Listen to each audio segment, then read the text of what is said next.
I just start with, what was your reaction to kind of the selection on Sunday? How'd you watch the show, and what was kind of your thoughts of getting Notre Dame? I watched it with my friends back home. We was on like the Discord chat. I don't know if you guys know Discord. We already we already felt like we knew that we was gonna be there. It was just about who we played, and coming from Stony Brook all the way here, just a blessing to be a part of the college football playoffs. Pete, then Jack. When you look at Notre Dame's defense, I don't know how much time you've had the chance to really scout them. One, have you had a significant amount of time to do that? And then, what are your thoughts on that? I think that they're a physical team. They do a lot of stunts with their D linemen in the front, so we just gotta, prepare for that. Our O-line has to prepare for that, as well as us too, doing pass protection. But yeah, they're a physical team, and they've always been a physical team since I've been watching them at Stony Brook. So just excited to be at Notre Dame and the atmosphere. Jack and Ty. Yeah, Tyson, you mentioned coming from Stony Brook, but just could you kind of expand on that? Just starting there, then going to JMU, and then coming here. Just how special has that whole journey been for you? I think this is your 7th year of college, something like that. Just how can you reflect on that? This is very special to me. It may not seem like it, it may not sound like it, but like this is really special to me. I always dreamt of being at this level, and I never thought I'd be at this level. So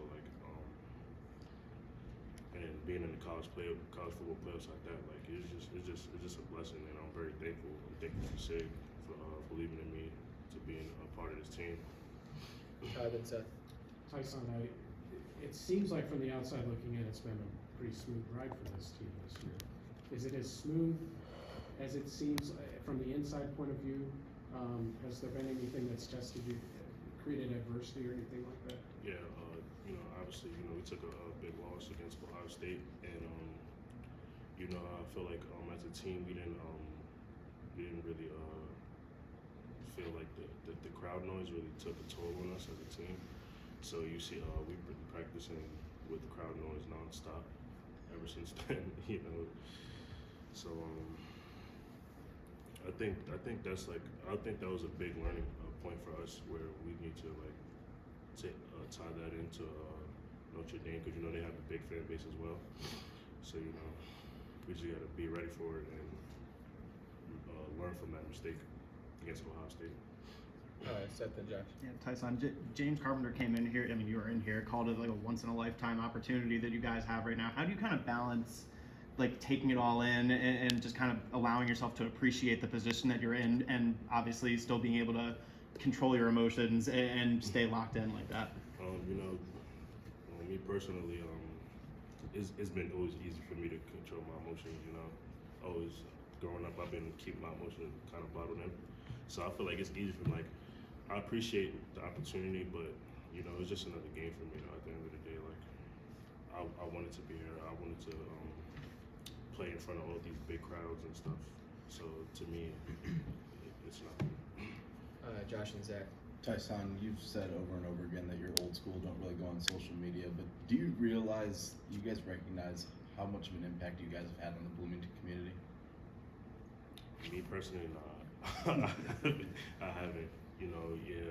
Not really big, not really watching what people are really saying about us. So, I seen Sig, so the night before we played Purdue, I seen Sig out and Boom, and he was talking to the people. It was like a little rally or something. I thought that was cool. Zach and Daniel. You talked about the importance of the belief that Sig had in you. How important is it for you all to believe in him, and then how much confidence does it inspire in all of you guys that you're going into South Bend playing under him? When he's recruiting you, to me, when he's recruiting, he automatically gives you the confidence. Sig, Sig really gives you that confidence, like a winning confidence. Even being recruited from JMU and into being recruited here at Indiana, it's kind of like the same thing. Daniel and Will.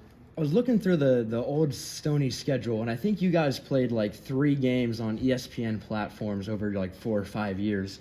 For you guys now, Friday night, standalone primetime game. I know you mentioned it's special, but when you kind of think back on that, is it almost storybook for you? Yeah, but at the end of the day, I felt like I always deserved to be here. You know, I made it here at the reason. I made it here for a reason. You know, there's not a lot of guys that play every level of ball.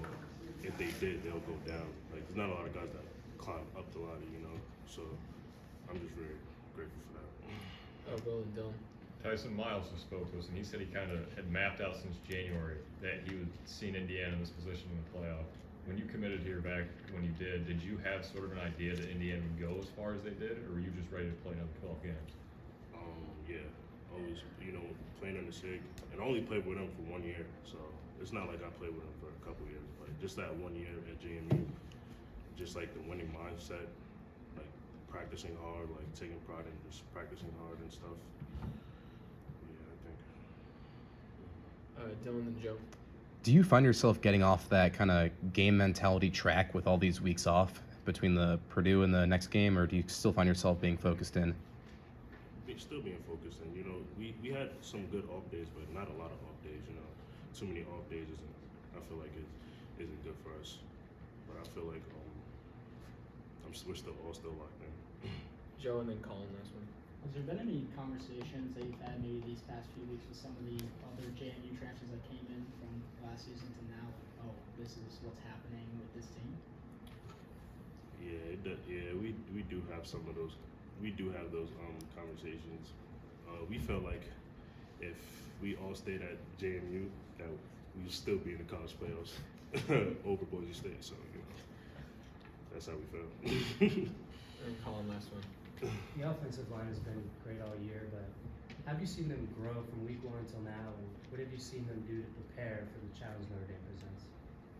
You know, they're preparing really hard. Like I said, you know, the D-line does a lot of stunts. A lot of teams got us on like those stunts where the DNs come in and the D tackles like come out. You know, those kind of stunts. And you know, we're just working hard trying to like tackle that because that hurt us a lot at Ohio State as well as the crowd noise and stuff. But they're preparing good for Notre Dame. Thanks, Tyson. Thank you guys. Thanks, Tyson.